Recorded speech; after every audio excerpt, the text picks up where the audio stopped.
గొర్రెల పంపిణీలో గోల్మాల్ సంబంధించి ప్రభుత్వం ముందడుగు వేస్తోంది.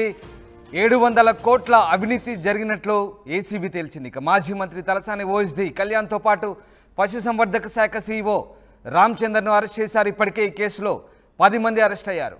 ఇక ప్రధాన నిందితుడు మొయినుద్దీన్ ప్రస్తుతం పరారులో ఉన్నట్టుగా తెలుస్తోంది. గొర్రెల స్కీమ్ను కాంట్రాక్టర్లకు అప్పజెప్పాడు రామచందర్.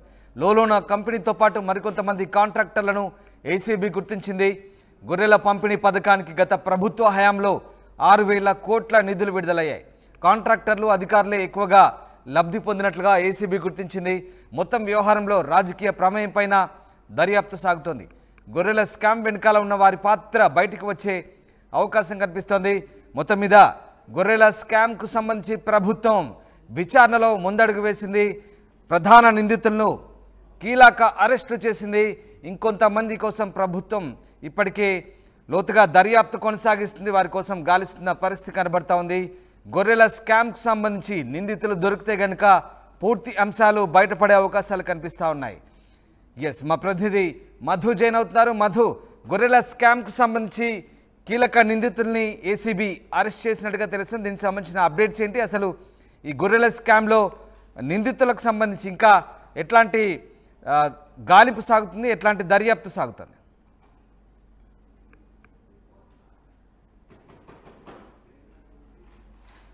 రైట్, గొర్రెల స్కీమ్ కుంభకోణంలో కీలక అరెస్టులు చేసింది ఏసీబీ.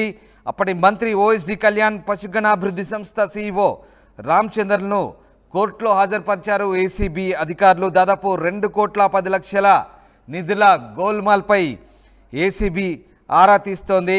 గొర్రెల పంపిణీ పథకానికి సంబంధించిన కేసులో ఏసీబీ అధికారులు కీలక నిందితుల్ని అరెస్ట్ చేశారు. మా ప్రతినిధి మధు జాయిన్ అవుతున్నారు. మధు, గొర్రెల స్కామ్ సంబంధించి కీలక నిందితుల్ని ఏసీబీ అరెస్ట్ చేసి కోర్టులో హాజరుపరిచినట్టుగా తెలుస్తుంది. దీనికి సంబంధించిన అప్డేట్స్ ఏంటి?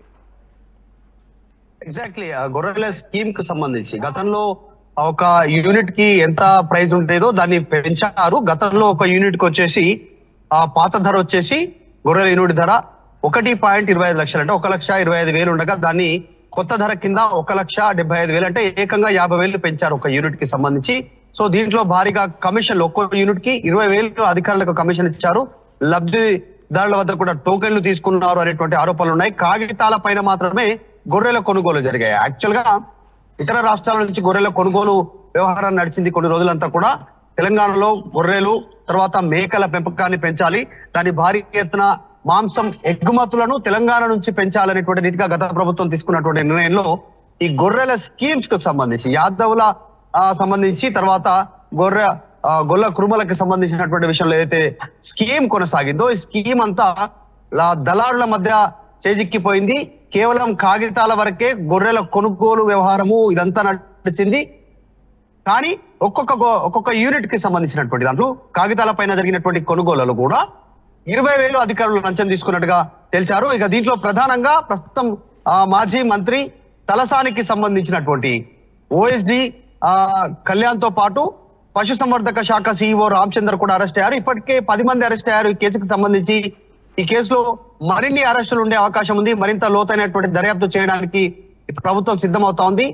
ప్రభుత్వం అధికారంలోకి రాగానే తలసాని శ్రీనివాస్ యాదవ్ కు సంబంధించినటువంటి కార్యాలయం నుంచి కొన్ని కీలకమైనటువంటి ఫైల్స్ మాయమయ్యాయి అనేటువంటి వార్తతో ఈ అంశం వెలుగులోకి వచ్చింది. అప్పటి నుంచి దీనిపైన దృష్టి పెట్టినటువంటి ఏసీబీ తర్వాత ప్రత్యేక అధికారులు, విచారణ అధికారులు ఒక్కొక్క అంశాన్ని వెలికి తీసే ప్రయత్నం చేస్తా ఉన్నారు. ఇప్పుడు మొత్తం దర్యాప్తులో దాదాపు 700 కోట్ల అవినీతి జరిగింది అనేటువంటి ఒక అనుమానాన్ని ప్రస్తుతం ఏసీబీ వ్యక్తం చేస్తా ఉన్నట్టుగా తెలుస్తా ఉంది. గొర్రెల స్కామ్ వెనకాల ఉన్నటువంటి పాత్ర ఎవరిది, ఎవరు పెద్దవాళ్ళు ఉన్నారు, వారిని కూడా దీంట్లో ఇన్వాల్వ్ చేసేట విధంగా దర్యాప్తు కొనసాగాలి అనేటువంటిది ప్రస్తుతం అధికారులు ప్రయత్నం చేస్తున్నట్టుగా తెలుస్తా ఉంది. మొత్తం వ్యవహారాల్లో ఈ రాజకీయ నాయకుల ప్రమేయం ఎక్కువగా ఉంది. జిల్లాల వారీగా, యూనిట్ల వారీగా గొర్రెలకు సంబంధించినటువంటి కొనుగోలు తర్వాత పంపిణీ వ్యవహారం నడిచింది కాబట్టి ఎంత పెద్ద స్కామ్ ఉంది అనేటువంటిది దీంట్లో ఇన్వాల్వ్మెంట్ చేస్తా ఉన్నారు. కేవలం ఈ శాఖకు సంబంధించి పశు సంవర్ధక శాఖకు సంబంధించినటువంటి అంశంలోనే కాకుండా జిల్లాల వారీగా ఉన్నటువంటి ఎమ్మెల్యేలు, అప్పుడున్నటువంటి కీలకమైనటువంటి మంత్రుల వద్ద పనిచేసేటువంటి వారు వీరంతా కూడా అనునాయులకు ఈ దక్కాయి అనేటువంటి ఆరోపణలు ఉన్నాయి. రాజకీయ నాయకుల ప్రమేయం గురించి కూడా ఏసీబీ ప్రస్తావించింది. సో మాజీ మంత్రి తలసాని శ్రీనివాస్ యాదవ్ మెడకు ఏమైనా చుట్టుకునే అవకాశం ఉందా? ప్రధానంగా 100 కోట్ల స్కామ్ జరిగిందంటూ కాంగ్రెస్ ప్రభుత్వం వచ్చిన తర్వాత దాన్ని నిగ్గు తేల్చే పనిలో పడింది. సో ఆ రకంగా పొలిటికల్ యాంగిల్ చూస్తే కనుక మరి తలసానికి ఏ రకమైనటువంటి ముప్పు పొంచి ఉంది? ఈ స్కామ్ సంబంధించి ఆయనకి ఏమైనా ఆయన ప్రమేయంపై విచారణ జరిగే అవకాశం ఉందా? ఖచ్చితంగా. ఎందుకంటే మొదట 2,10,00,00,000 రూపాయలకు సంబంధించినటువంటి అవినీతి జరిగింది అనేటువంటిది దృష్టికి వచ్చింది. తర్వాత దీంట్లో లోతుగా దర్యాప్తు చేయడంతో ప్రస్తుతం 700 కోట్లకు పైగా అవినీతి జరిగింది అనేటువంటిది ప్రస్తుతం అంచనా వేస్తా ఉన్నారు. ఈ అంచనా పెరిగే అవకాశాలు కూడా ఉన్నాయి. ఎందుకంటే 6,000 కోట్లకు పైగా నిధులు విడుదలయ్యాయి. అసలు ఎన్ని గొర్రెలు కొనుగోలు చేశారు, పంపిణీ చేశారు అనేటువంటి దానిపైన దృష్టి పెడతా ఉన్నారు. కేవలం కాగితాల పైన ఉన్నటువంటిది కాకుండా ఇతర రాష్ట్రాల నుంచి ఏమైనా కొనుగోలు తర్వాత దిగుమతి చేసుకున్నటువంటి గొర్రెల విషయంలో కావచ్చు, అసలు వీటన్నిటిపైన ఫోటోలు, వీడియోలు, దానికి సంబంధించినటువంటి తర్వాత ఎవరి పేరు పైన అయితే గొర్రెల యూనిట్లు కొనుగోలుకు సంబంధించి పంపిణీ కార్యక్రమం ఉందో వారిని కూడా క్షేత్రస్థాయిలో విచారిస్తే నిజంగా వారికి గొర్రెల పంపిణీ జరిగిందా, ఆ యూనిట్లు వారికి చేరాయా, గొర్రెల యూనిట్లు అనేటువంటి దానిపైన దృష్టి పెడతా ఉన్నారు. కేవలం పేపర్ కొనుగోలు కింద జరిగి అవినీతికి అక్రమాలకు పాటుపడి 700 కోట్లకు పైగా అవినీతి చేశారా అనేటువంటి దానిపైన దృష్టి పెడతా ఉన్నారు. త్వరలో మంత్రికి సంబంధించినటువంటి మాజీ మంత్రి తలసాని, అప్పుడు మంత్రిగా పనిచేసినటువంటి తలసాని అంశం పైన కూడా అధికారులు దృష్టి పెట్టే అవకాశం ఉండొచ్చు. ప్రస్తుతానికైతే ఇంకా అలాంటి ఏవి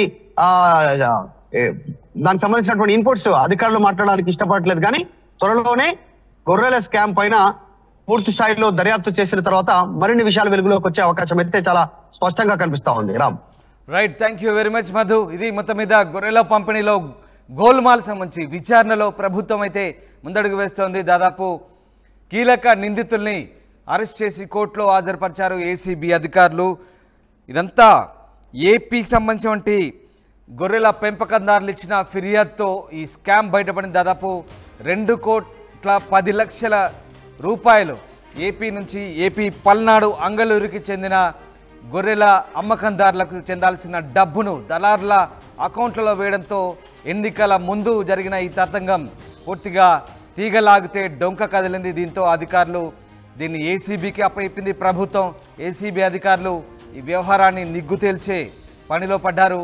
ప్రధానంగా మాజీ మంత్రి తలసాని ఓఎస్డీ కళ్యాణ్తో పాటు పశుసంవర్ధక శాఖ సీఈఓ రామచంద్రని అరెస్ట్ చేశారు. ఇప్పటికే ఈ కేసులో 10 మంది అరెస్ట్ అయ్యారు. ఇక ప్రధాన నిందితుడు కాంట్రాక్టర్ మొయినుద్దీన్, ఆయన కుమారుడు ఇక్రమ్ ప్రస్తుతం పరారులో ఉన్నారు. గొర్రెల స్కీమ్ను కాంట్రాక్టర్లకు రామచంద్ర అప్పచెప్పారు. ఇక కంపెనీతో పాటు మరికొంతమంది కాంట్రాక్టర్లను ఏసీబీ గుర్తించింది. గత ప్రభుత్వ హయాంలో 6,000 కోట్ల నిధులు విడుదల చేశారు. కాంట్రాక్టర్లు అధికారులే ఎక్కువగా లబ్ధి పొందినట్టుగా ఏసీబీ గుర్తించింది. ఇక ఈ మొత్తం వ్యవహారంలో రాజకీయ రంగు కూడా పులుముకుంటుంది. రాజకీయ నాయకుల ప్రమేయంపై కూడా దర్యాప్తు సాగే అవకాశాలు కనిపిస్తున్నాయి.